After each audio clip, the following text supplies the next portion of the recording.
अगर आपके फेवर में इश्यू किया गया चेक पेमेंट के लिए बैंक में लगाने पर बाउंस हो जाए तो क्या करना चाहिए? चेक डिसऑनर होने पर बैंक आपको एक चेक रिटर्न मेमो इश्यू करेगा जिसमें नॉन पेमेंट का रीजन लिखा होगा, जैसे ड्रॉर के अकाउंट में सफिशिएंट फंड्स ना होना। यहाँ ड्रॉर का मतलब उस व्यक्ति से है जिसने चेक इश्यू किया था। अब चेक बाउंस केस में लीगल प्रोसेस शुरू करने के लिए सबसे पहले ड्रॉर को लीगल नोटिस भेजना मैंडेटरी होता है। इस नोटिस में पेमेंट की डिमांड की जाती है और ड्रॉर को नोटिस रिसीव होने के 15 दिनों के अंदर पेमेंट करने का मौका दिया जाता है। लेकिन यहाँ एक बहुत इंपॉर्टेंट बात याद रखिए, यह लीगल नोटिस बैंक से चेक रिटर्न मेमो मिलने के 30 दिनों के अंदर भेजना जरूरी होता है। अगर ऐसा नहीं किया गया तो आपका लीगल क्लेम सिद्ध नहीं हो पाएगा। अब अगर नोटिस मिलने के बाद भी 15 दिनों के अंदर पेमेंट नहीं की जाती, तब आपके पास नेगोशिएबल इंस्ट्रूमेंट्स एक्ट की सेक्शन 138 के तहत कंप्लेंट फाइल करने का कॉज ऑफ एक्शन आ जाता है। सरल शब्दों में कहें तो अब आप अदालत में मामला दर्ज कर सकते हैं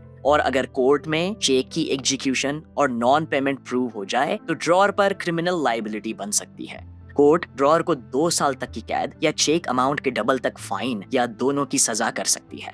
इसके साथ साथ कोर्ट कंपेंसेशन और चेक अमाउंट की रिकवरी का ऑर्डर भी पास कर सकती है।